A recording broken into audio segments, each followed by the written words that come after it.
So thank you for taking the time to speak with us today.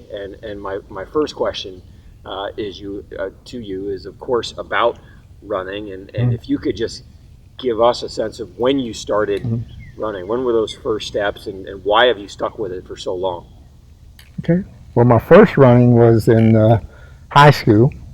And it was at high school which we integrated. I was one of 4 children in Shepherdstown High School in West Virginia in 1957. And as I said, my uncle, cousin really, got me interested in running. As I said, he took me to the old armory in New York, in Harlem, where we were, not in Harlem, we learned about track. I mean, this is when I was like 7 or 8 years old in New York, in Harlem.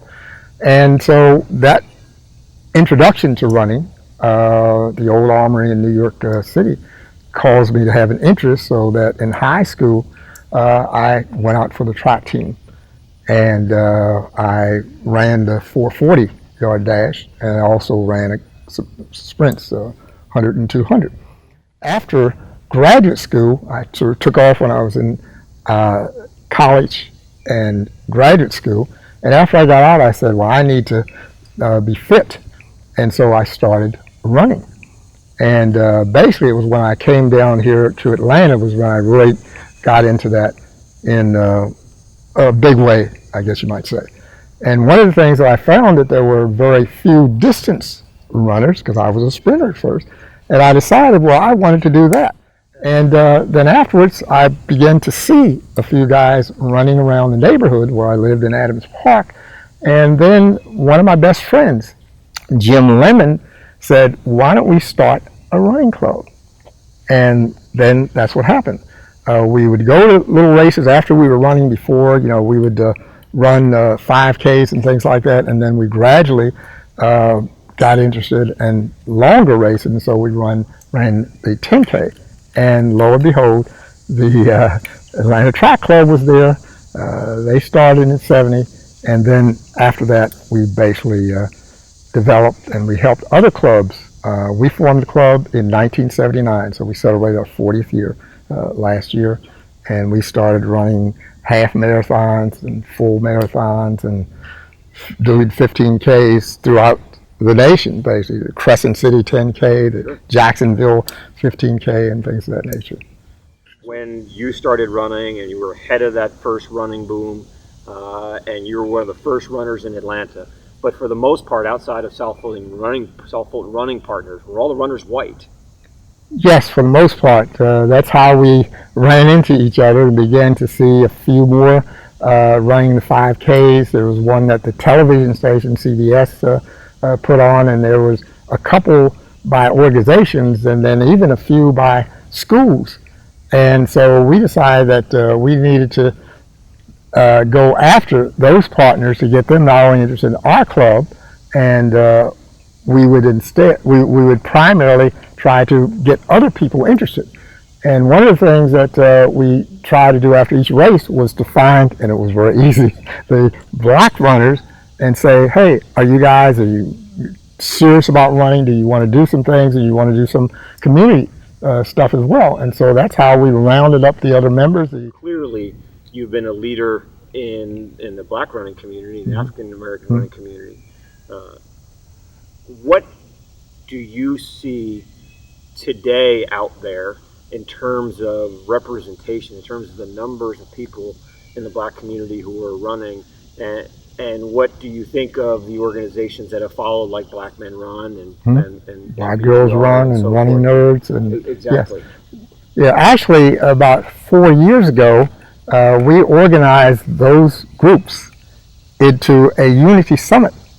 And we said, look, guys, we have to do some things more. It's not only about health and fitness, which we are a priority, but we said that we need to come together because we can do better and bigger things by doing that. So we invited 5 of those groups, like the Running Nerds and the several of those clubs, and then we invited them to a run out at the Welcome All Park in South Fulton. And then that's when we pulled together and we said, well, let's put on a race. And so 3 years ago, we actually had that. It's called The Race. And we had I think about 1,500 runners the first time. And so we have hooked together, and we have also done that race for the last couple of years, and we give the proceeds to some black nonprofit organizations, and even have helped some of the black businesses and tried to get them to come together and to do some things in the community and things of that nature. So it's been a good fit, and we plan to continue to do it. Unfortunately, we weren't able to do it this year, but it has grown considerably, and we have to find a bigger venue with more parking places and things. That's a good problem to have. Yes, it is. So I understand it's not your job, a guy who's been in the running community for decades here in Atlanta, to give Atlanta Track Club guidance on the issues of race and running. But if you were me, what do you think Atlanta Track Club can do in the running community to further a constructive conversation on race? I get the sense at events, both Atlanta Track Club and others around the community, that when you are at a running event in Atlanta, the issue of race and the challenges that this country face are minimized. I feel as if we can have a real candid conversation like we are right now. Outside of the running community, there are challenges. Sure. How can we lead this conversation? Well, I think it's important first to listen. As my grandmother said, the good Lord gave us 2 ears and 1 mouth. And so the idea is you have to listen and try to understand as best you can, since you haven't actually had the experiences that we have had. And I've had it from the early years, and many black individuals, runners, whatever, we've experienced probably in our individual lives. I was one of 4 people in West Virginia to integrate the high school in Shepherdstown. And then there are problems even in the legislature, which I served, and we found discrimination there and people not understanding and doing things which they shouldn't. But I think the first thing, as I said, is to try to understand our situation and what it has been and our historical experiences. And I think those who are interested in improving race relations, and I think the Atlanta Track Club has been a great example. I've known the executive director, former executive director, Julie Emmons, for years, and we talk all the time. We're church members. We go to the same church. And we want them to really say, to understand that there are some things that are race-based and that there is continued discrimination in terms of everything from housing, in terms of job discrimination and things of that nature. And you have to understand that there's a lot of belief that there will never be a coming together. I'm an optimist, and I've experienced in running perhaps more than any other thing that I've been involved in. When I did a lot of traveling, did a lot of work for the United Nations, and even when you're in places like New York, it's amazing that it just seems like there's a uniqueness about running. Color hasn't really meant what it has in those other kinds of situations. And that I've been running in Central Park in New York, and you would see a white female who is running, and maybe I'm running at the same pace, and we might start talking about that. There doesn't seem fear. Well, you just got shorts and things. There's no idea of a weapon or anything being used. But I think the idea is that we need to recognize and sit down to have more integrated organizations and talking about these issues. And I think that color seems to be less and less of an issue with runners than any other group of individuals that I've seen. And I think you need to sort of try to build on that. You need to set up more organizational meetings of black and white and come together and to try to recognize that we're in this thing together. We're all Americans. We're interested in people learning from each other. We're interested in people doing things together to help the community in a broad-based way.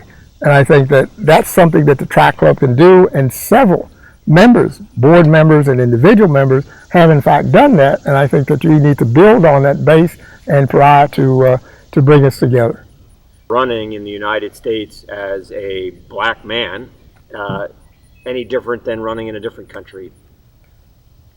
Not really, when I think about it. I mean, in running in Russia, I mean, people will wave when you go by.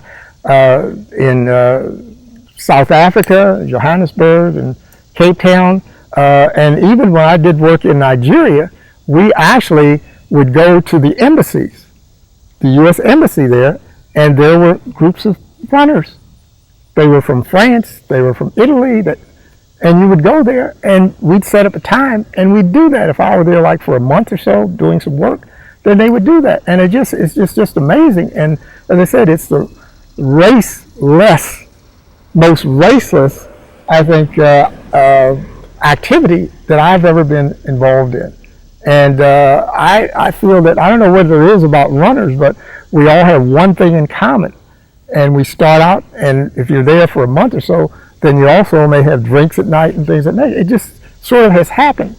And I think it's been a good start between the running club, South Fulton Running Partner, and the Atlanta Track Club, that is almost a role model in terms of the fact that we have done so many things together over more than 3 decades that we need to take what we've learned from that and try to spread it broad and wide.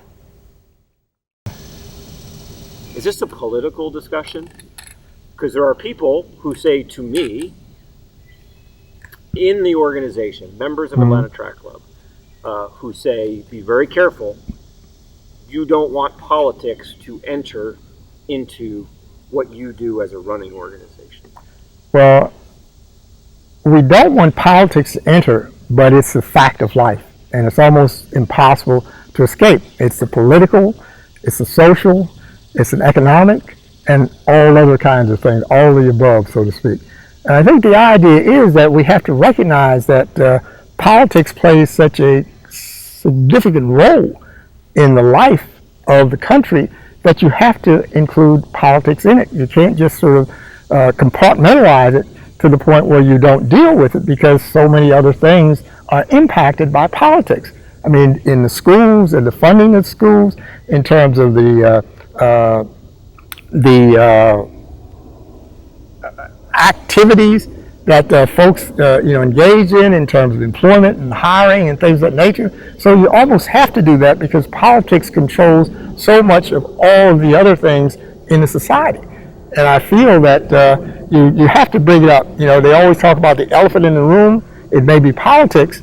Right now, we have that situation where it's impossible to separate healthcare from politics, because politics controls how much money is for healthcare, who's eligible for healthcare, and things of that nature. So once you enter a meaningful conversation, you got to combine the political, the educational, the social, and things of that nature. And that's what we have to say. We can't ignore it, because of the disparities that have developed, over the last several centuries, does in fact create inequities. And you have to say, I have to deal with all of these things at once, because it's impossible not to. Do you see anything different today in this social justice conversation, in this admission that everyone needs to say Black Lives Matter? Do you see anything different today that you didn't see in the 60s and the civil rights movement? I think there has been significant progress. It hasn't been enough, and we can't take the position that once you solve this one thing, that you can let the others go, because they're going to creep in on that. And my notion is that no, you have to basically say that it's a multifaceted kind of thing. You have to recognize that unless X is solved, then Y will not happen. And so you have to have the holistic position about things, that we can't do them all at once, but we have to prioritize them and recognize that once you finish this thing and you've developed progress significantly, then you need to take on the next thing. Because if you leave several of those out, then the situation is going to remain. You're going to have a situation in which there will still be these people who are outside of the mainstream. There will still be people who are in poverty. There are still people who don't have the money to pay for education and things of that nature. So it's a continuing thing, and that's what life is about. You take on what are the immediate, most important things, and then you sort of phase them in, and then you move on to the next thing. Discrimination Yeah. Exists everywhere. Yeah. It seems less apparent in running, Mm-hmm. and potentially less apparent than the mainstream in sports. Mm-hmm. Mm-hmm. What are your thoughts? So we, as the everyday athlete, Mm-hmm. as runners, are working hard to have this conversation and to listen, as you said. What do you think of the athletes, professional athletes, now that are using their relative celebrity to push this conversation forward? And I think right before I was born, 1968, Mexico City, and the award ceremony, and what our American athletes did to call attention to the civil rights movement at the time. Is this the right thing to do for athletes to use their celebrity? Oh, I think it's very important. It is amazing how much not only children but adults listen to what athletes say. If they're a very popular athlete, that's why people want their endorsement. If they're in politics, it's why they want to say to the organizations that you need to do this and you need to do that. You need to hire more folks there. You need to do those things that will help uplift black people, poor people, all minorities, as well as whites at the same time. And I think it's a long time coming, because you only usually in the past have a small number of those athletes, because they somehow feel that they may not be hired, they may be blackballed. You'd have those kinds of things like Kurt Flood when he spoke up for free agency, and people like Jim Brown and Kareem Jabbar. All those guys were among the few, and I think now they believe that that is part of their role, their responsibility. It's a long time coming, and I think we've already seen it. How many things have actually happened as a result of these high-profile athletes doing those things? And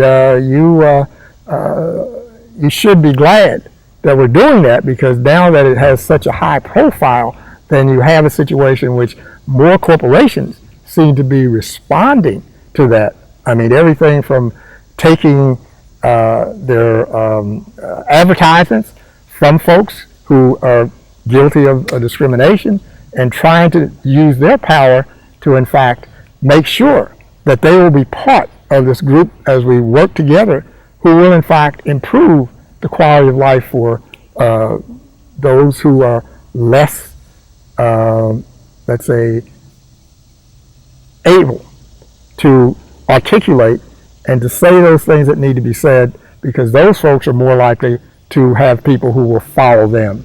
And I think hopefully we will have a lot more of that, and it will move along the progress and the integration and the things that need to be done. So, and follow up on the Peachtree, and this is sort of my last question. Okay. When I, as the race director of the Peachtree, stand at the finish line for a few hours and see, the mass of humanity coming down, celebrating the 4th of July together, I see almost this utopian existence of black and white runners enjoying the 4th of July together. Yes. Has it always been that way at the Peachtree, or has that been an evolution? As long as I've been running.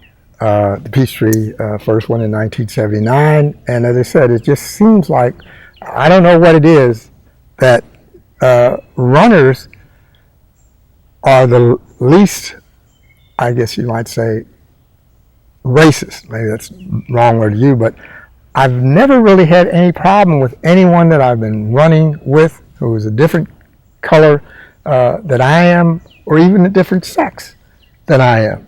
I say, I don't know what it's about, but even my daughter up in Spokane, Washington, where Don Cardone, does the race, it's 72,000 people one time. And there are people from churches, like my daughter, she still does it. She was in track. I don't know what it is about runners, but it has, in fact, it creates a neat feeling among people. We're all interested in health. We're all interested, it seems like, in sisterhood and brotherhood, and we're all interested in achieving the same goal, to do those things that will keep us healthy and safe, and meet other people. I think a lot of people do it. You see that after the race. Even if some folks, we have people who will come by and we'll offer them drinks and things like that after the Peachtree. You're up on the hill, guys come by, they don't have a bottle, or we have some, they may have a bottle or something, but they don't have any food. We always bring enough for several dozen more when we go up there. And we've been doing that, the club itself, for, well, since we started running. That was when several of us, 10 of us, ran in 79. Yeah. So what I've heard from you today is that the running community is not perfect. That's right. We've got work ahead. No of us, one is. but we've got a bit of a head start ahead of, if you will, the general culture here in the United States. Yeah. And we need to lean into that common ground that we have. Yeah, I think that's a good way of putting it. And I still believe, as I said, I am an optimist. And I think that people now are more concerned about their health. And I think that's why you have an increase in the number of people who run or who walk and things of that nature. And I think with this conversation, it's sad that it took this kind of conversation to begin to highlight what the discrepancies are, what the